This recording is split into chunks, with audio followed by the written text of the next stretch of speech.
Good evening and welcome to Chicago Tonight. I'm Paris Schutz. And I'm Brandis Friedman. On the show tonight, a Texas law banning most abortions in the state is now in effect with no action from the Supreme Court. Inaction has consequences, and this is urgent. Movement in Springfield on the energy front as a crucial deadline looms. We look ahead at the hurdles. The districts in the adjusted map was drawn to be substantially equal in population. State Democrats passed new district maps during the second special session of the summer. Our Spotlight Politics team on that and more. How some college students are transitioning to in-person classes for the first time in over a year. Chicago to St. Louis in 2 hours. That would be a game changer for this region. Advocates are hopeful that statewide coordination and federal funding mean high-speed rail is on the horizon. The latest on Chicago's plan to send mental health professionals with police officers to calls for help. I'm Angelito, and coming up tonight, we'll introduce you to one of the world's most well-known artists. We just don't know who he is. And first, some of today's top stories. The month of August ends in Chicago with homicides outpacing last year's high total. The city recorded 78 homicides last month, including the killing of police officer Ella French. The year-to-date homicide and shooting numbers are 524 and 2,344, and they're up 3% and 9% respectively over last year, when the city's homicide total finished at its highest level since 2016. And 2 Chicago police officers face felony charges this evening, this stemming from a January incident in which they allegedly beat a teenage boy as he laid on the ground following a pursuit in a stolen vehicle in Woodlawn.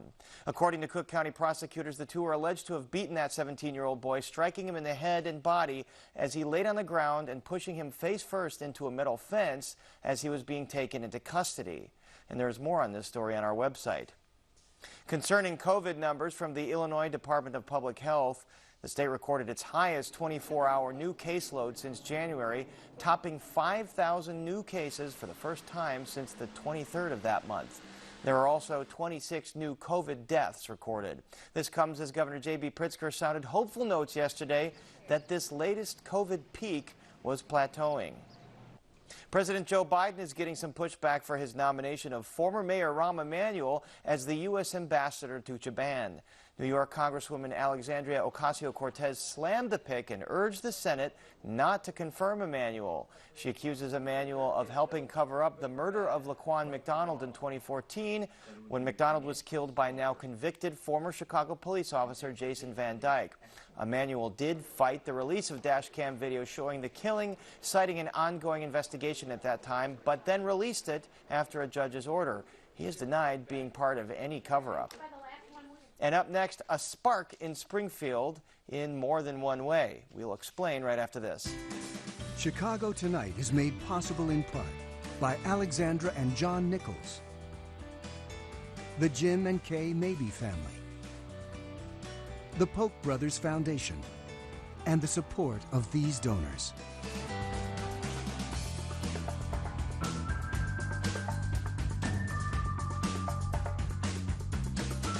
Less than 2 weeks remain until Exelon says it will close a pair of nuclear plants in Illinois. Legislators have been working toward a measure that would keep them open. Despite a rash of talks during Tuesday's special session, there still is no concrete path. Amanda Vinicky joins us now with more. Amanda, are they at least close? Well, Paris, you described it as a spark, and I'd say that that is true, albeit a small one. And that's because while most of you were probably asleep at about 1 o'clock this morning, the Illinois Senate passed a massive energy bill, and that is more movement than there has been on this issue. And this is a measure that does a lot. It will, yes, have customers paying a charge on their electric bill to keep those nuclear plants open, but it also sets targets for moving Illinois to rely solely on renewable energy, and it does more. This is about equity. This is about jobs and economic opportunity. This is about supporting communities that are in transition right now and are already experiencing the closure of fossil fuel plants, not because of any legislation, but because coal and other dirty fossil fuels are being pushed out of the market because they're just increasingly uncompetitive. Now let's unspool this omnibus package, some starting with that nuclear component. Exelon says that its plants in Byron, then Dresden, are losing money. So without a subsidy like this one, it will shut them down. And in the case of Byron, soon it'll begin deactivating a nuclear generator there September 13th. And that would mean the loss of thousands of jobs. It also could undermine Illinois' climate goals here, because Illinois' nuclear fleet is responsible for more than half of all of the energy produced in the state, but also the vast majority of carbon-free energy.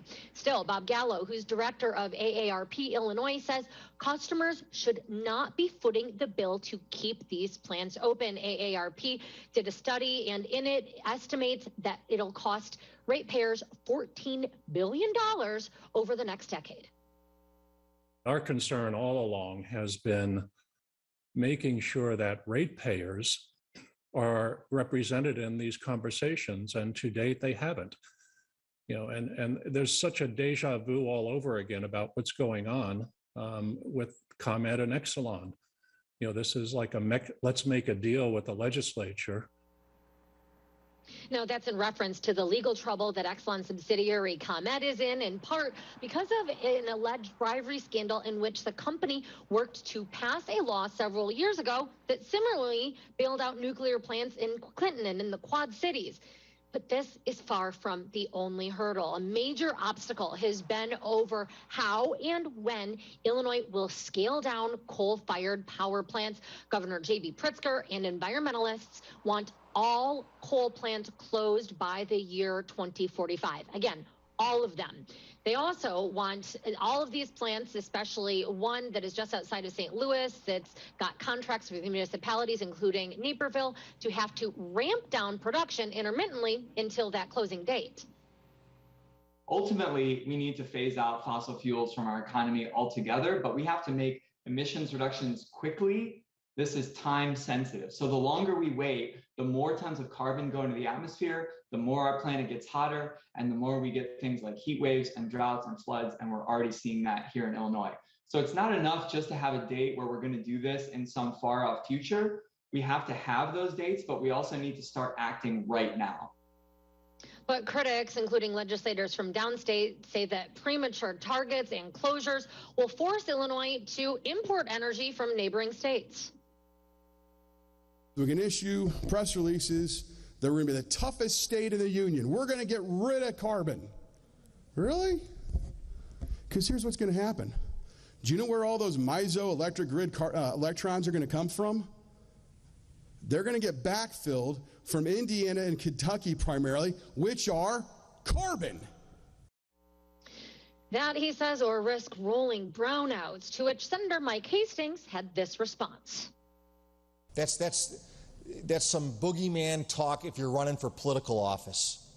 There's mechanisms in this bill that will determine whether or not the baseload generation for the state is adequate enough to reach or to meet the demands of the consumers. Now, you have other legislators opposing something that's really a guiding principle of this whole endeavor, and that is state support, yes, as in taxpayer money, for wind and solar energy companies. They're what State Senator Neil Anderson calls inefficient power sources.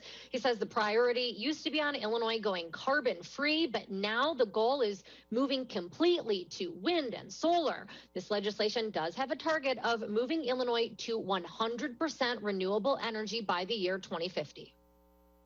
Why do you think that is? It's because all the wind and solar and inefficient power companies out there that are trying to get their hand in the taxpayer pot don't want nuclear. They don't want nuclear power. That's why we've changed the narrative. It used to be clean, now it's renewable.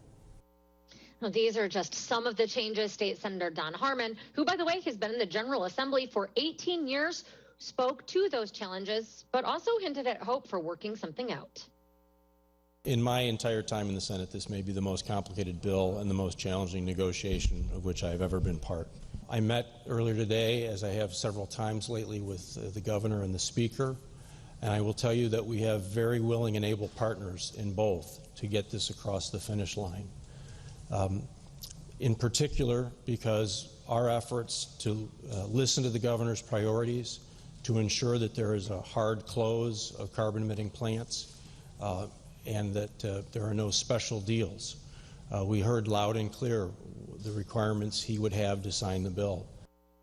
So what's next? Procedurally, the measure heads to the House, but also more negotiating between unions and environmentalists, and also the governor, who had what I'll describe as a tepid response to the Senate plan, saying that he wants various changes to it, and really this coal plant phase out is going to be a key part of that. Now, meanwhile, you have Exelon today issuing a statement saying that it is essentially doing all it can to keep things running at the Byron plant in case there is a legislative solution. But the corporation was explicit in its statement saying, quote, to be clear, Byron will run out of fuel and will permanently shut down on September 13th unless a law is enacted before then. So with that, Paris, back to you. Certainly down to the final days in what feels like an endless debate here, Amanda. And I know you were probably up into the wee hours of the morning following all the action, and thank you so much.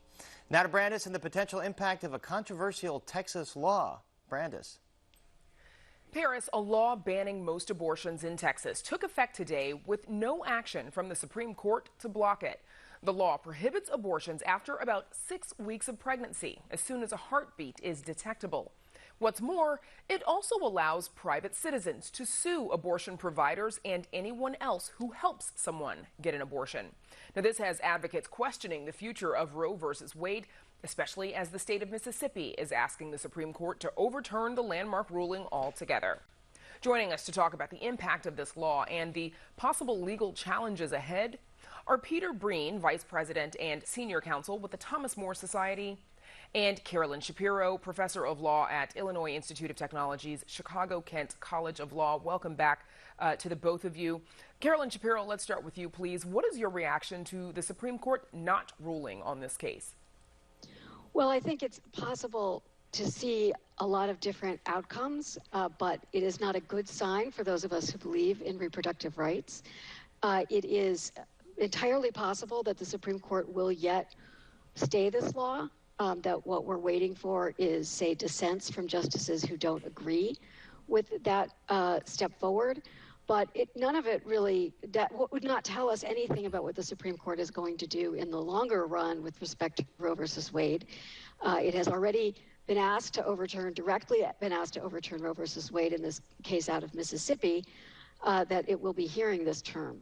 So I think the court would probably prefer to be able to handle that question in the more sort of normal order, which would be by hearing that case, having the argument. But this case procedurally has sort of jumped the gun.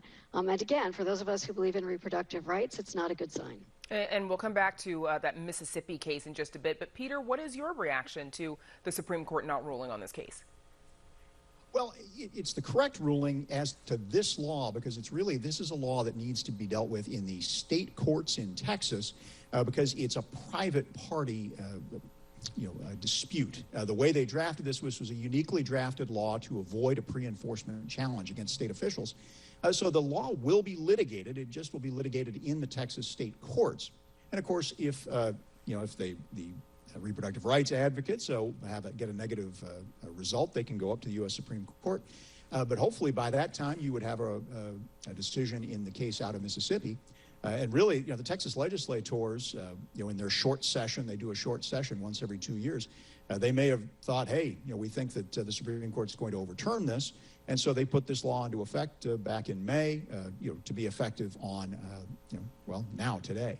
So it's actually important to be clear about what's happening procedurally, because it's true that this law was designed to give private people the ability to sue anybody who either any doctor who provides an abortion that's prohibited, or any individual who, in the words of the law, aids or abets such abortion from taking place. Now, that's a very unusual situation where what we have is the state is outsourcing it's violation of somebody's constitutional rights, because that is currently the law, that would violate women's constitutional rights to private individuals, and creating an enormous incentive for them to do so by providing for a statutory bounty of $10,000 every time they win. So it's one thing to say, well, you know, this will eventually get litigated in the state courts, but imagine if, for example, we had a similar law in Illinois that allowed me to sue anybody who refused to get vaccinated, or anybody who insisted on attending church services in a large group without a mask. I think we would see those as a really inappropriate delegation of state power to private citizens, and that is what's happening here with this law in Texas. Peter Breen, do you think that particular part of this law, is it necessary that people have the option to sue someone in this instance? Well, the problem is we do this in other contexts. And of course, I mean, the good professor is citing things that she thinks will inflame the right wing, I guess. But look, we call them private attorney general statutes. I mean, it happens all the time. So normally, though, in a private attorney general statute, you could have the attorney general enforce it or a private person. In this case, they're just using the private attorney general part of the statute. Again, it's the sort of thing, it's unique, certainly, but there's nothing inherently wrong with doing it. I mean, the real difficulty that we've found ourselves in was in 1973, the Supreme Court read a right to abortion into the federal Constitution, overturned the laws of nearly every state in the union. So that's really the problem. We've had this, you know, the abortion distortion in the law has caused the need for legislatures to be creative in their legislating in this way.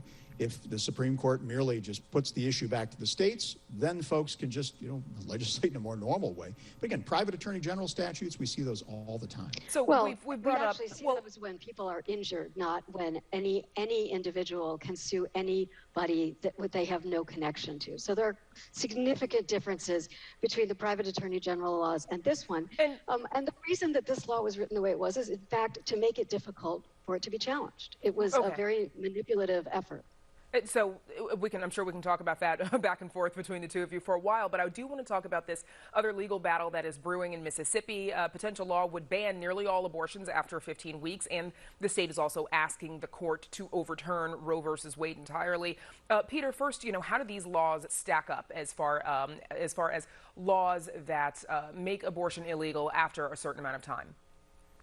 Well, and this is something, you know, we had started with 20-week bans on the pro-life side. We had trying to push that limit back from viability, which is somewhere in that 21, 22, 23 weeks, depending on medical technology. You know, try to pull those numbers down. Mississippi, they went to 15, and that was one that got challenged and up to the U.S. Supreme Court. You know, the issue is, though, can a state, you know, limit pre-viability abortions? So that really does go at the whole Roe v. Wade line of precedent. You know, and it's you know, Roe v. Wade and Planned Parenthood v. Casey, et cetera. And so the laws are very differently written. They're very different in their, you know, the way that they're enforced. But at its heart, I mean, the question presented by Texas is, can you ban abortions after a heartbeat? Mississippi, can you ban them after 15 weeks? The broader question is, can states actually regulate abortion pre-viability? And that's what we hope the Supreme Court will answer. And I'd like to see them answer it in the affirmative, because I mean, that was the law for most of the nation's history, and certainly it was our law prior to 1973. And Carolyn Shapiro, based on what we've seen in abortion cases up to this point, including this one, and based on who we know is on the court, what is the likelihood that the court should overturn Roe versus Wade in 2021 in this term? Well, I think that there are some justices who don't like Roe versus Wade who would much prefer to chip away at it and maintain what they would consider to be plausible deniability, while in fact making it difficult or impossible for women throughout the country to get abortions, to have access to reproductive health care.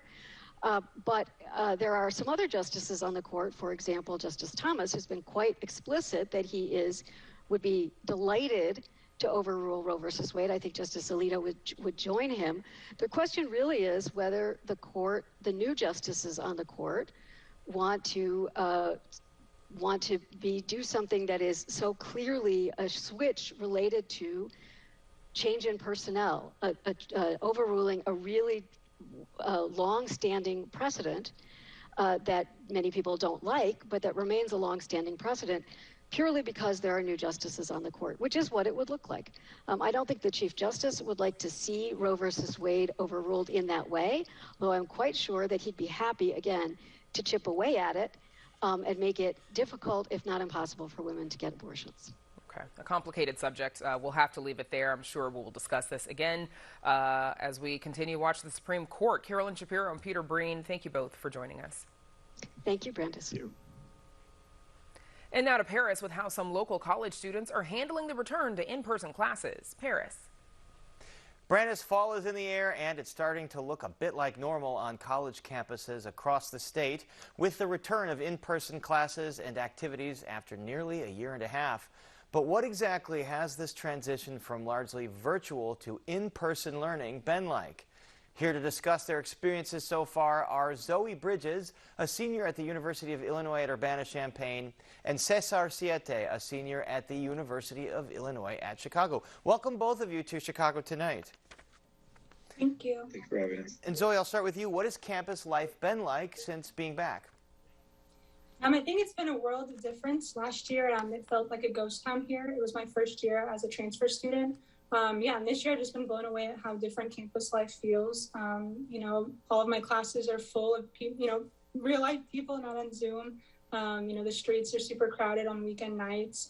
It's been a total 180 from last year. All right, Zoe, I'll put you on the spot here. How's the mask compliance among your fellow students, both in class and out on the street? In class, the universities have been really good at forcing students to wear masks. I think most people are in compliance. Outside, it's kind of, I would say 50-50. There's students that wear their masks all the time and some that just, as soon as they exit a building, they'll take it off. So it's really just, it just depends on the student. But in buildings, it's good. All right, Cesar, you're over at UIC, and as I understand, today is the second day of the Student Involvement Fair where students can go sign up for various organizations. How's the turnout been? Turnout's been way better than past years. It seems like a lot of people are excited for the involvement fair from when I first started. But other than that, everyone's been having fun for what I've seen. We've had a bigger crowd for multiple organizations on campus, but it's been a lot of fun. And Cesar, I'll ask that same question to you. How's the mask compliance in class or out during extracurricular activities? Same thing as Zoe, or USC is making sure that everyone is being compliant for the mask in the buildings. But when it comes to outside, it is a 50-50 where some people have it, some people don't. But generally, everyone tends to respect each other on that end. All right, this is week 2 of classes for both of you. So Zoe, at U of I, what has the transition been like to go back to in-person when you've spent a lot of time virtual learning?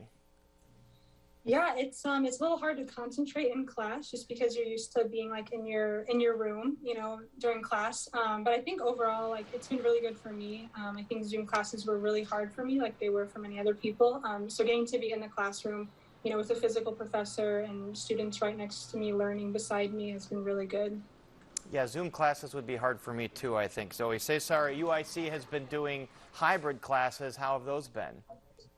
For the most part, they've been pretty well. Like Zoe, I am enjoying the in-person classes a lot more compared to Zoom, but we still do have some Zoom classes where a certain part of the class, let's say the discussion will be in person while the lecture will be online. So it just depends on what class you have. And Cesar, do you notice any hesitancy among any students to go back into a crowded space, into a crowded classroom? So recently I've seen a lot of posts about students saying that some classes do seem a little packed, but for the most part, a lot of students, there's students that don't feel comfortable, and there's some students that do miss the whole point of having the luxury of being at home instead of traveling all the way to campus. And Zoe, what is the University of Illinois' policy of spreading COVID information been like to students? Do you feel like you're informed and you know what the mitigation strategies are should there be an outbreak? I think last year they were a lot more, the information was a lot easier to get. I feel like this year it hasn't really been talked about as much, especially in my classes, which was really surprising. But yeah, students aren't required to test anymore if they've been vaccinated. So it almost seems like COVID really isn't talked about a lot. So yeah. Even though it's still, as we reported earlier today, the state saw 5,000 plus new COVID cases in the last 24 hours. Cesar, what about UIC? Are they communicating their COVID policies to you? And what happens if there is an outbreak in class or in a residence hall? So when it comes to UIC, like they definitely let us know, like with the library, you have to, in order to go in, you have to do a daily pass, which lets them know, like, oh, you're cleared to go into certain buildings. And that's been done for most of my classes now, where like a discussion, they'll let us know, like, oh, do a daily pass to see if you're able to go in. If not, you have an online option. But when it comes to like letting us know if there's an outbreak or not, I feel like it'll be similar to like a year and a half ago, where they'll send us emails saying, oh, this is going on, that this is happening. Other than that, I mean, the only thing they've done is the daily pass, where they'll let them know, like, oh, is the student good or is the student not good to go in?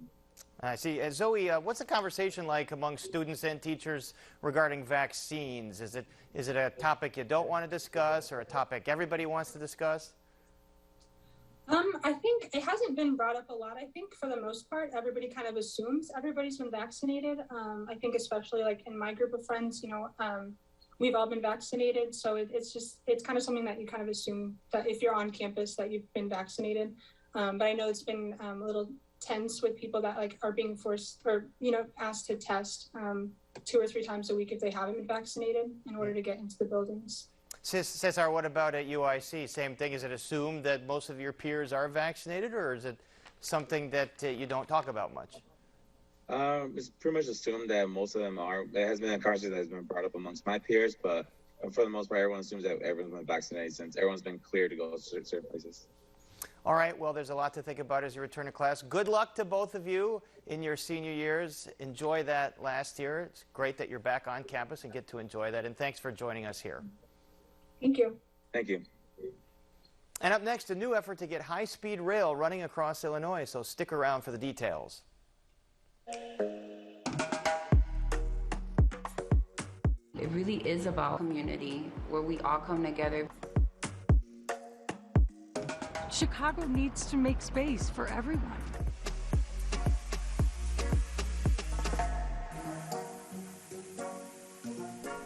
There's much more ahead on the program, including our Spotlight Politics team on the political fallout over Afghanistan.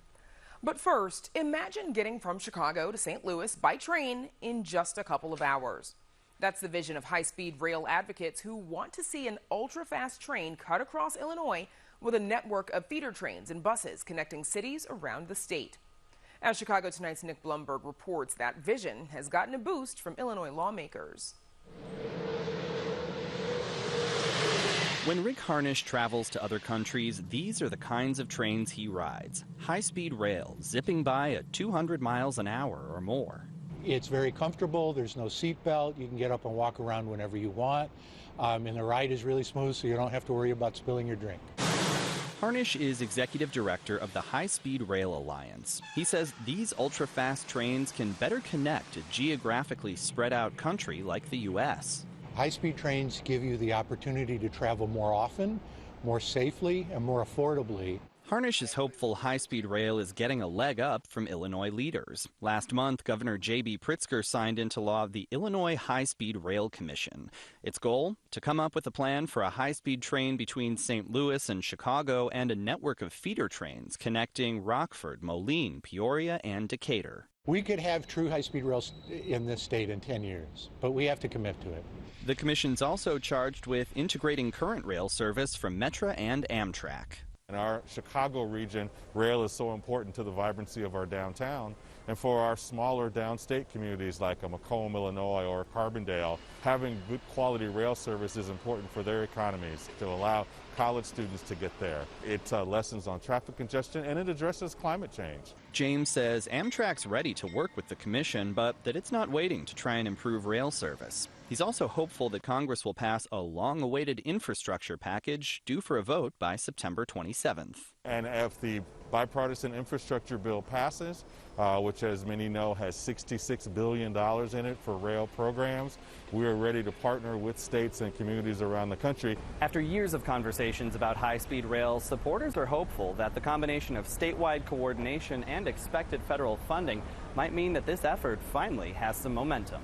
Chris Barkin of the University of Illinois led a state-sponsored high-speed rail study released in 2013 that looked at the economic impact, system costs, and different routes. Barkin's interested to see what the new commission learns about possible ridership, including the potential that high-speed rail could draw in new riders. How many trips would be made that wouldn't otherwise have been made? This has been found to be a very real phenomenon in some of the other nations that have developed high-speed trains. And in fact, significant new demand for travel. And Barkin says some of those countries take advantage of that demand to help cover costs. When thousands of people start using any form of public transport and are getting channeled through station areas, that becomes very valuable real estate. The revenues from that real estate that the railway company owns at or adjacent to the stations generates a significant part of their operating revenue. The High-Speed Rail Alliance's Rick Harnish has been pushing for the new state commission for years and is excited to see it get to work, especially with the federal infrastructure effort close to a vote. We were ready the last time this happened a decade ago, so we did very well. We need to get ready very quickly again. For Chicago Tonight, I'm Nick Blumberg. And the High-Speed Rail Commission's first report is due by the end of the year. Still to come on Chicago Tonight, Chicago launches a pilot program to send mental health professionals with police officers to 911 calls.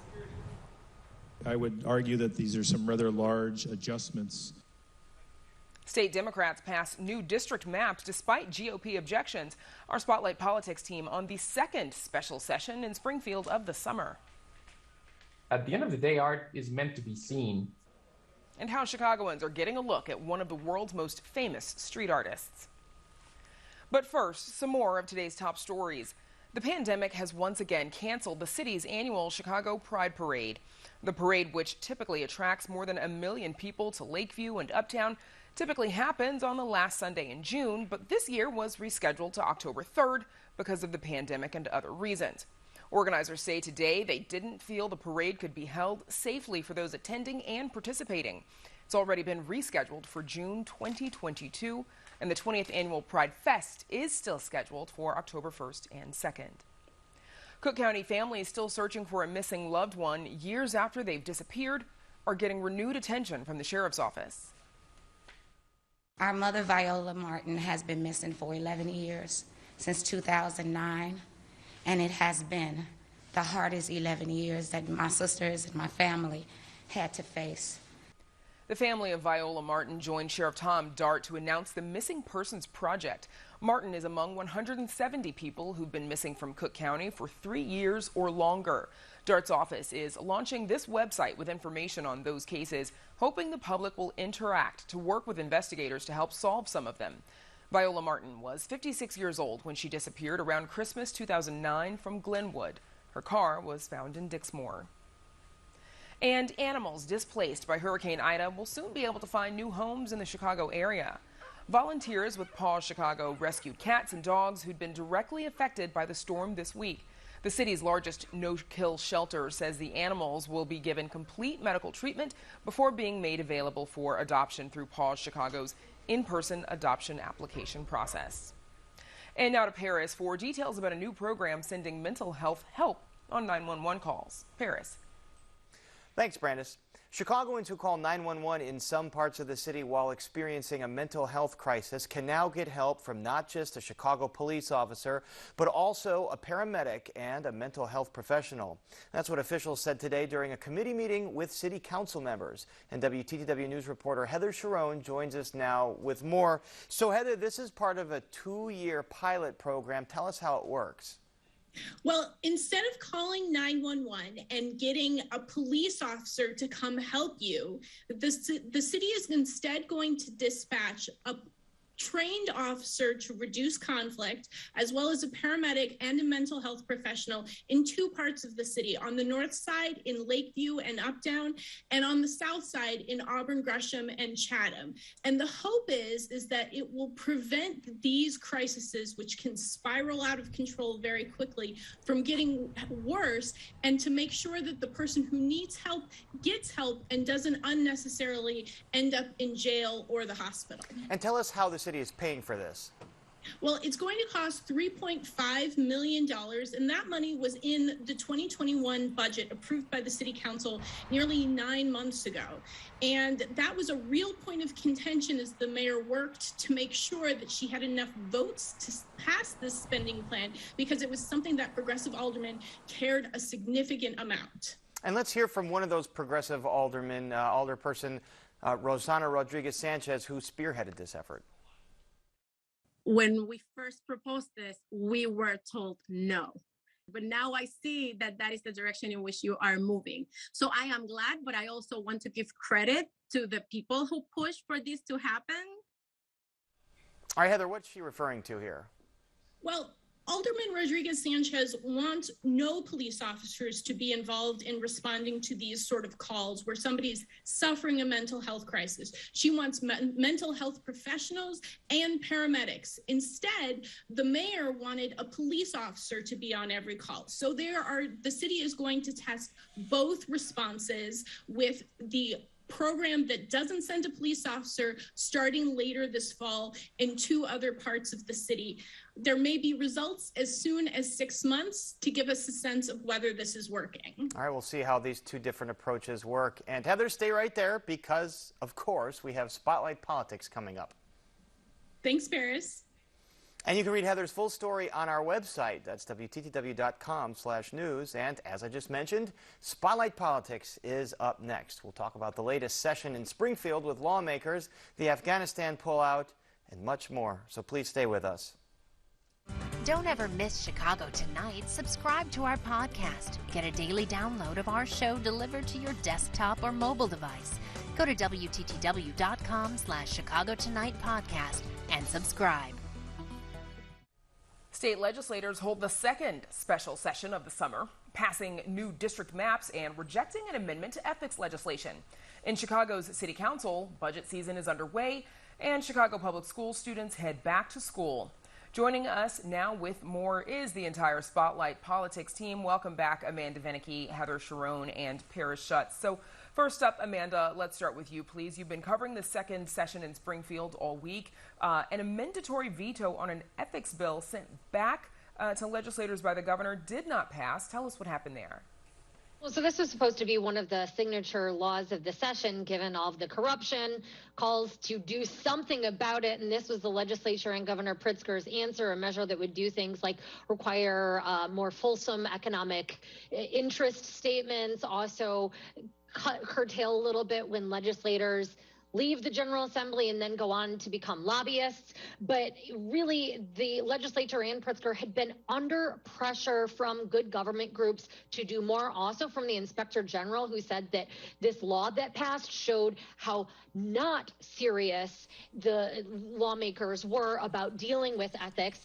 When the governor used his mandatory veto pen to change it, they'd said, hey, do a whole bunch of things, make this stronger. Instead, he just did a very minor tweak. And that is why you had Republicans not vote to accept his change. They said, if you're going to change it, we want you to do more. Otherwise, what is the point of all of this? I think another reason that it didn't go forward was because also it came really late Tuesday night. And by then, perhaps a lot of Democrats who would have given their support had already left and made their way home. So that means that for now, Brandis, this ethics bill is dead. It doesn't mean forever. However, if the legislature does come back, they'll have another chance. And assuming Democrats are around, I'm guessing that they will agree to these changes. Ethics bill become law. Okay. And Paris, Illinois Democrats passed new district maps, but how did it change from the map that Democrats originally passed? How did it change from the map Democrats originally passed? Well, Brandis, the original map had some really weird Tetris shapes, and the new map has slightly modified weird Tetris shapes. And the Democratic political consultant, Frank Calabrese, told Amanda yesterday, the original maps that Democrats drew, they're supposed to have equal population in each district, but some of them were off by as much as 30%. And that's because, as Amanda's reported a lot, Democrats used other data to base their maps on. And then the census data came out, and it was pretty different from the data that the Democrats used. And really the big winners in the census were Latinos. Their population grew, and just today, MALDEF, the Latino group, is suing, saying basically you're still underrepresenting Latinos with this new map that you're drawing. So you have Latino groups and some good government groups mad. You also have Republicans mad because, of course, they weren't part of this process at all. So the passage of these new maps, it came over, as you just said, Paris, it came over GOP and community objections. Here's a look from Republican State Representative Avery Bourne.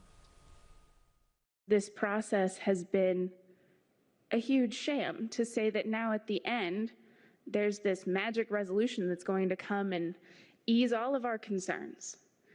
We see the product of this process, and I don't think any resolution can explain away the fact that the advocacy groups have been ignored. They haven't even been told about this process in some instances, like we've heard. And Heather, what issues do Republicans and other groups have with these maps? Well, we heard from Paris that Latino groups feel like it doesn't properly represent the gains that they've made with their population in Illinois. The Republicans are upset because this map is designed to protect Democratic incumbents at the expense of Republicans. And let's keep in mind that this only passed because Democrats have supermajorities in the House and the Senate. But really, this is all just sort of a preview of coming attractions. Lawmakers will come back and draw congressional district maps, and that is the big kahuna, so to speak, because that will help determine whether the Democrats can keep control of the United States House, because it is very closely decided. Illinois is going to lose a congressional seat, so the Democrats are going to do everything they can to protect the incumbents that they have and make it harder for Republicans to win where they have now. So we're going to do this all again with a different set of maps with basically the same issues. Okay, so getting over to city business, Heather, we just heard from you on the mental health co-responder pilot program. Now, Alderperson Rosanna Rodriguez-Sanchez has pushed for new approach to calls for help for those who are having mental health crises, but without involving the police. And she fought Mayor Lori Lightfoot on this issue. What changed?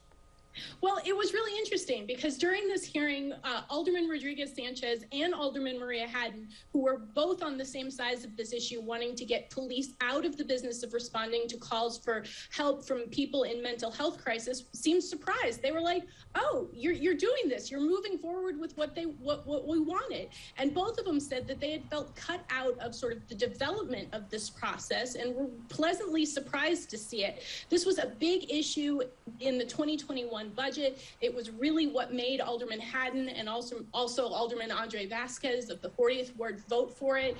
However, we're not going to have results, as I said, for at least 6 months, which means that these aldermen will be hard-pressed to convince their colleagues to put more money in this co-responder or alternative response models for 2022, because they don't know whether it works yet. So we'll have to see what happens. Okay, so meanwhile, budget season is underway. A budget committee hearing on Monday discussed COVID's impact on the city's finances.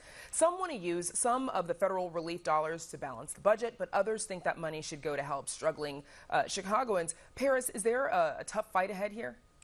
I'm not convinced there will be, Brandis. I mean, a lot of these calls are coming from the Democratic Socialist aldermen saying, hey, you know, COVID was really difficult. Use this relief money for things like rental assistance and other assistance for Chicago residents. But the thing is, at some point, alder people are going to have to vote on a budget that has a $733 million gap and also has been balanced the last 2 years by a lot of short-term borrowing that some of this federal relief money is going to pay back.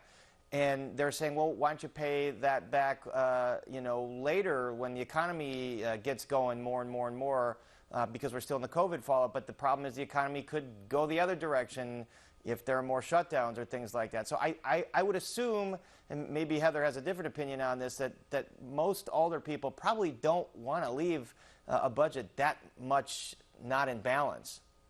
Well, let's go to Heather on this one then. Lightfoot is expected to propose her budget later on this month. It will likely include an increase in funding for the Chicago Police Department, which has over 1,000 vacant positions, as hundreds have already retired this year. Heather, how contentious is this going to be in City Council, at a time when some other folks are calling for less funding for police departments? Yeah, I find myself in the awkward position of having to disagree with Paris. I think this is going to be a huge fight because it's not only the Democratic Socialists on the city council who want to see this federal relief fund go directly into the pockets of their constituents. Everybody's up for re-election in 2023. Everybody has suffered during this pandemic, and it's somewhat of a hard case to make to say, well, we're going to pay off some debt instead of helping you keep your restaurant open or help you pay your rent. So it's going to be a big fight, and it's going to be especially contentious over the fate of the police department, which had a $1.7 billion budget last year in 2021. There are still a number of aldermen who want to see that reduced, but there are also a significant number of aldermen who want to see that increased to fill those vacant positions and fight just the soaring number of homicides and violence in Chicago. So it's going to be a big fight. All right, so let's go to school. Chicago public school students, they headed back to school on Monday. It comes as the district faces a bus driver shortage and after more than 70 drivers quit in response to the vaccine mandate. Here's a clip from Mayor Lori Lightfoot. We have talked at length about the fact how critically important it is to make sure that our students are safe and safe in school. As a parent, I wouldn't want somebody who was unvaccinated in a bus with particularly young kids and particularly kids who are most vulnerable not being vaccinated. So Amanda, what do we know about what's causing this shortage and what is CPS doing to help students get to school? Well, we know that this is an issue that is not experienced just in Chicago, but statewide. Nationally, there is a shortage of bus drivers, but this was exacerbated because, according to CPS, a bunch of drivers quit with short notice, in part because they were unwilling to get the COVID vaccine. And so that really left CPS in a crunch. That said, parents, particularly those who have students with special education needs, are really bothered that the CPS, even though it apparently had short notice, gave even shorter notice to these parents as they were forced to, ahead of the new school year, make last-minute adjustments. The district is going forward and giving money to families, essentially a stipend. That said, I think that there are a whole lot of challenges there.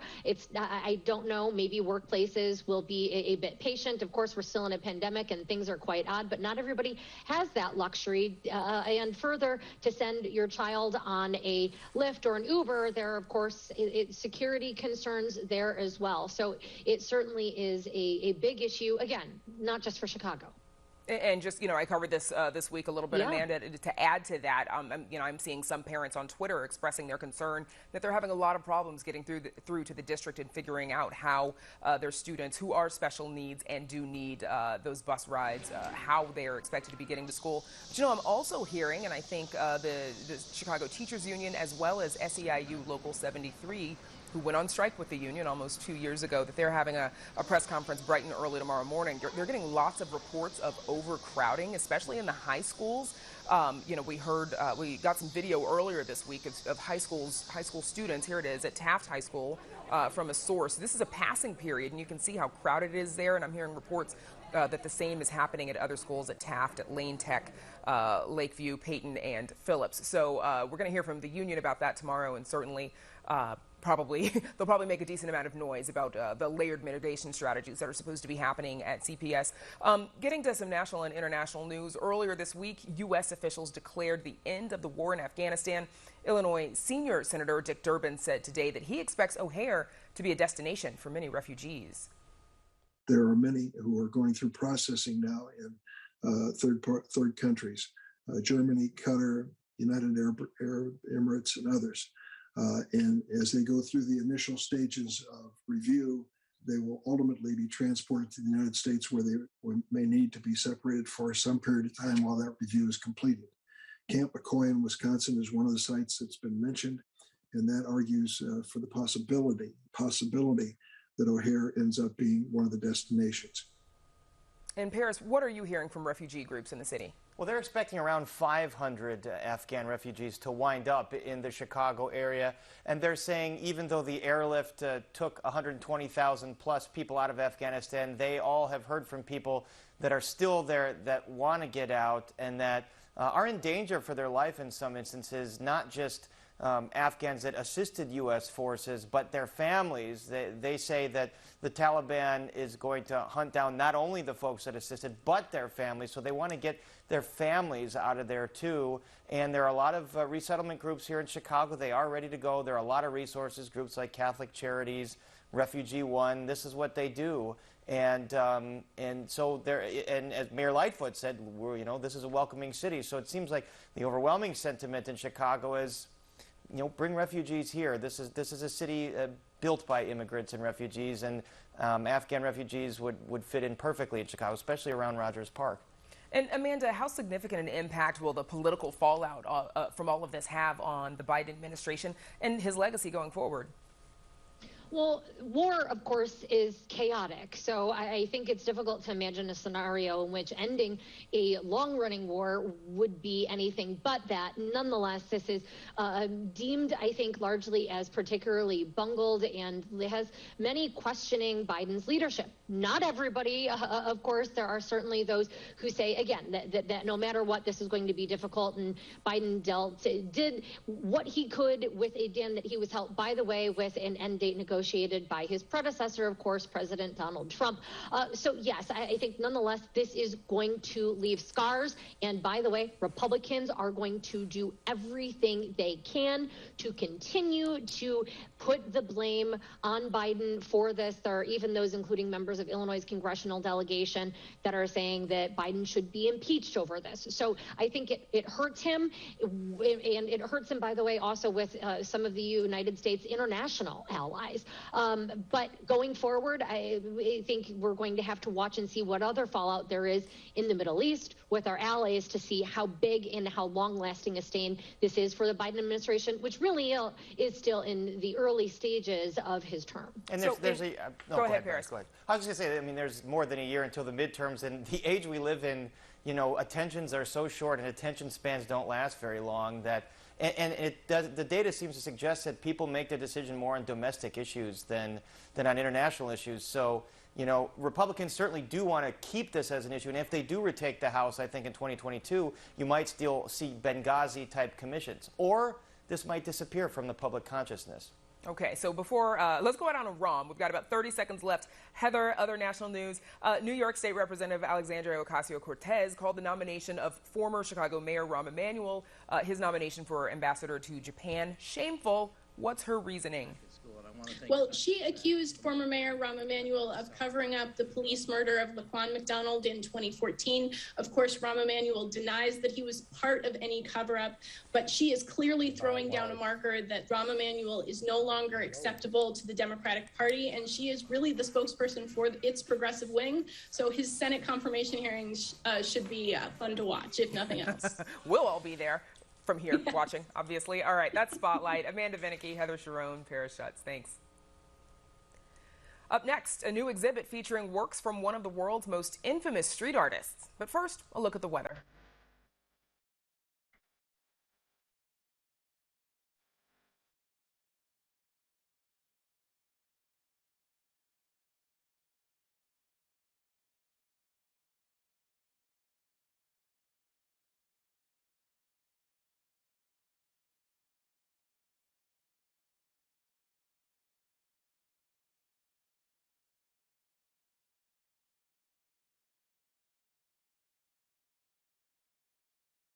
It's one of the biggest touring exhibitions of one of the world's most well-known street artists.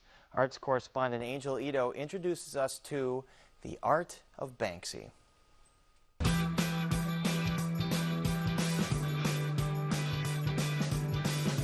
In a rare treat, work by English-based street artist Banksy is making its Chicago debut. Except there's no help from the anonymous artist. Curated by Starvox Entertainment, the pieces included in the River North exhibit have come from collectors around the world. At the end of the day, art is meant to be seen. That's kind of our premise. We're trying to get the public to enjoy these amazing pieces that would otherwise be in storage somewhere. Banksy is known for street art. His most famous pieces just appear out of the blue in walls in cities from all over the world. So if you're a Banksy fan and you want to go see these pieces, you would have to travel the world. Luckily, Chicagoans don't have to. Now, the exhibit features some of Banksy's most notable work, including Girl with Balloon, which is said to represent both activism and hope.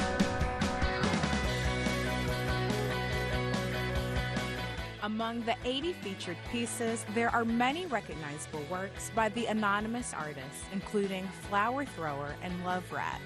There's even an off-the-wall album cover, which includes a photo of the supposed artist seen spray painting with his back to the camera. The artist got his start in the 1990s, eventually transitioning from freehand to stencils in an effort to save time. Now, Banksy has since developed a distinctive stencil aesthetic, combined with satirical subjects, making light of everyday situations. Banksy is a pop culture icon. He appeals to everybody. So you don't necessarily have to be an art lover to walk into this gallery and have fun, have a good time, have a great experience. In my opinion, that's his biggest legacy, and I think that's what makes him stand out. For Chicago Tonight, I'm Angel Ito. And you can visit the Art of Banksy in River North through October, and we've got more information on our website. And we're back to wrap things up right after this. Chicago Tonight is made possible in part by Alexandra and John Nichols, the Jim and Kay Mabey family, the Polk Brothers Foundation, and the support of these donors.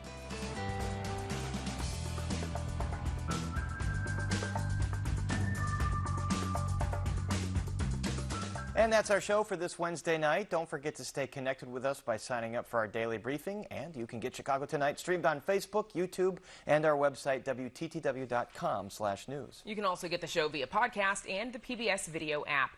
And please join us tomorrow night live at 7.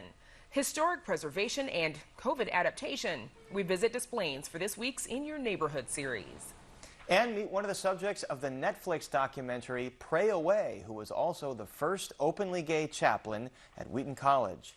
And now for all of us here at Chicago Tonight, I'm Paris Schutz. And I'm Brandis Friedman. Thank you for watching. Stay healthy and safe, and have a good night.